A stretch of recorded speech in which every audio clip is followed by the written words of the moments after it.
O reino interrompido e a expansão de território.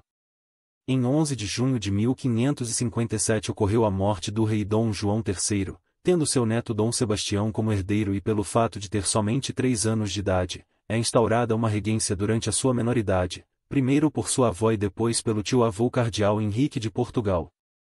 Ao completar 14 anos, em 1568, ele assumiu o trono e 10 anos após, ele decidiu empreender uma cruzada em apoio ao sultão Maomé Mutawakkil, seu aliado no Marrocos, indo para auxiliá-lo na recuperação do trono que tinha sido usurpado pelo seu sobrinho Muley Maluco. Na Batalha de Alcácer Quibir, em 4 de agosto de 1578, Dom Sebastião morreu, juntamente com o sultão e a nata da nobreza portuguesa, sendo que o corpo do rei jamais foi encontrado. Como ele não tinha herdeiro, assume pela proximidade de parentesco o cardeal Dom Henrique como rei de Portugal em agosto de 1578 que governa até a sua morte em 1580, quando se instaura uma crise sucessória.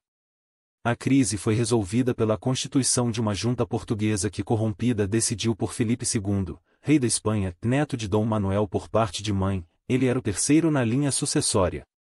Agora com a coroação de Filipe, como Filipe I de Portugal, a nação deixou de ser independente, passando a ser governada pela Espanha. Isso marcou o fim da dinastia de Avis e o início da dinastia filipina. Filipe I governou no período de 16 de abril de 1581 até 1598, transmitindo por morte o trono para o filho Filipe II que regeu de 1598 a 1621 que também transmitiu por morte para o filho Filipe III que assumiu em 1621. Mas vindo a ser deposto em 1640 por João IV de Portugal, o restaurador, iniciando a dinastia portuguesa de Bragança.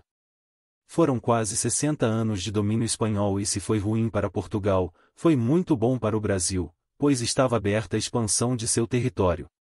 Comentei sobre a criação das entradas por Duarte da Costa e reforçadas por Mendes Sá, período em que também se criou as bandeiras.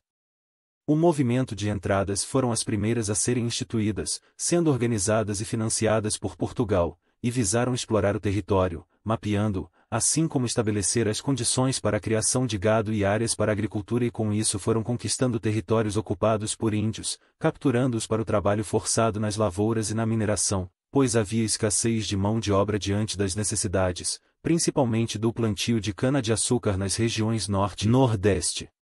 Como o objetivo das entradas era a obtenção da força de trabalho escravizando os índios, com a substituição pelos africanos, elas diminuíram naquelas regiões.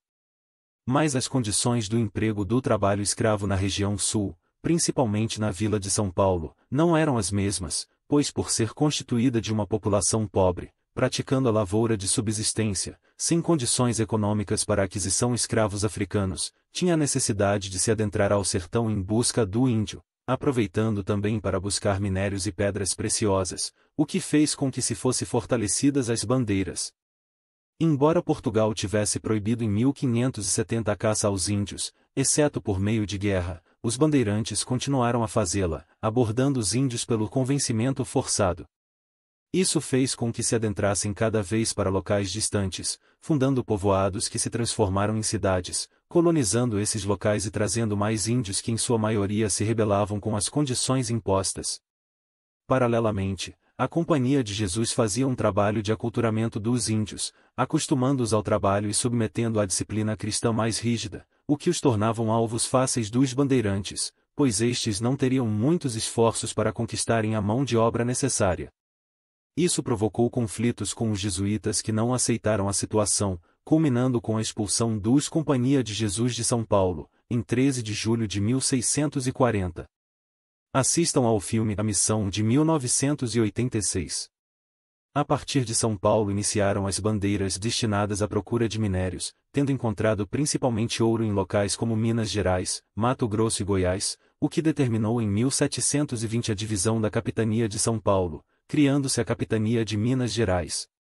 No período de 1581 até 1640, como o Brasil passou a integrar o Reino da Espanha, a linha definida pelo Tratado de Tordesilhas de 1494 deixou de fazer sentido, de modo que o Brasil ficou livre para adentrar as regiões a oeste fazendo com que houvesse a expansão territorial, estabelecendo as novas linhas do Brasil. Essa questão das disputas territoriais viria a ser posteriormente discutida, tendo sido celebrado em janeiro de 1750 o Tratado de Madrid, que concedeu a posse de todo o território para Portugal, tendo em vista o princípio jurídico de quem possui de fato deve possuir de direito. Assim, formalizou-se os limites entre as respectivas colônias sul-americanas, em substituição ao Tratado de Tordesilhas. No entanto, ocorreram conflitos no sul em Sacramento com a questão das missões dos jesuítas, Sete Povos, tendo sido celebrado em 1777 o Tratado de Santo Ildefonso, estabelecendo os novos limites para os territórios localizados a sul, entre o Rio Grande do Sul com o Uruguai. Assim, desenhou-se efetivamente os contornos geográficos que são próximos do que conhecemos do Brasil de hoje.